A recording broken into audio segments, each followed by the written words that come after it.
from his photographs. He stood next to the hot tub like a sultan surveying his harem of women. And as she watched him, all her deepest and most secret sexual fantasies came to life. This was Bobby Tom Denton. Dear Lord. He was the embodiment of every man she'd ever dreamed about. All the teenage boys who'd ignored her.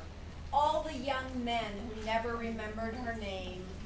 All the handsome professional men who complimented her on her clear thinking, but never thought to ask her out for a date.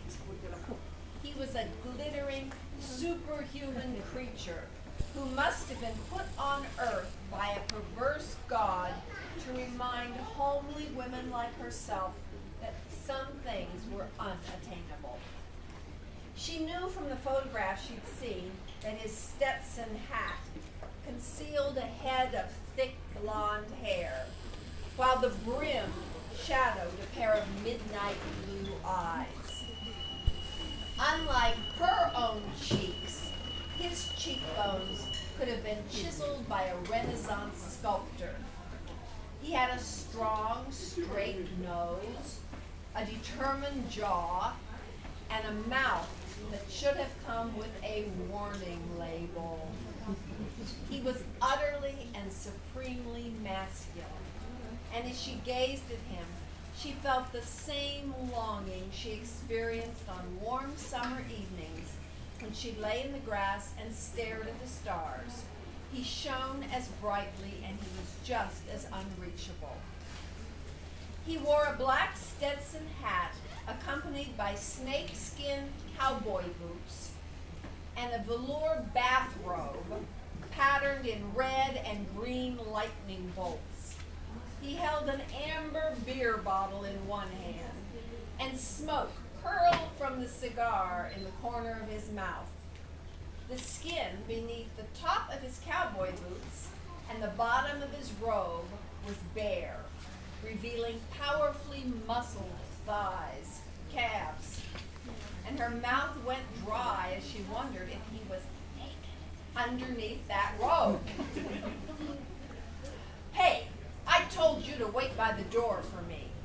She jumped as a fat man who let her in the house came up behind her, a small CD player in his hand. Stella said you were hot, but I told her I wanted a blonde.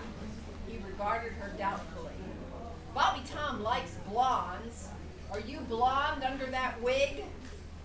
Her hand touched her French twist. Well, actually, this isn't a wig. I like that librarian's outfit you're wearing, but you need a lot more makeup.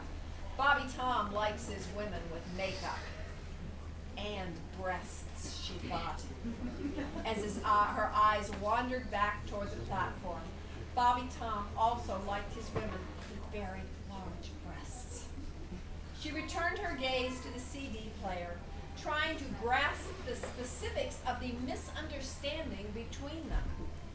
As she began to explain, the man scratched his chest.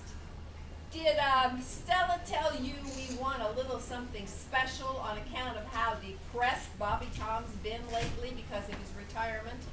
The boys and me thought this might give him a couple of laughs. Bobby Tom loves strippers. Strippers? Strippers? They have the same. Okay. Slaci punce. Gracie's fingers convulsed around her pearls. Oh dear, I should explain. I'm not a stripper. There was one stripper he even thought he should marry, but she couldn't pass his football quiz. He shook his head. I still can't believe the greatest player in football has hung up his helmet for Hollywood. Since the man seemed to be talking to himself rather than her, Gracie didn't respond. Instead, she tried to absorb the incredible fact that this man had mistaken her for a stripper. It was embarrassing. It was terrifying. It was thrilling.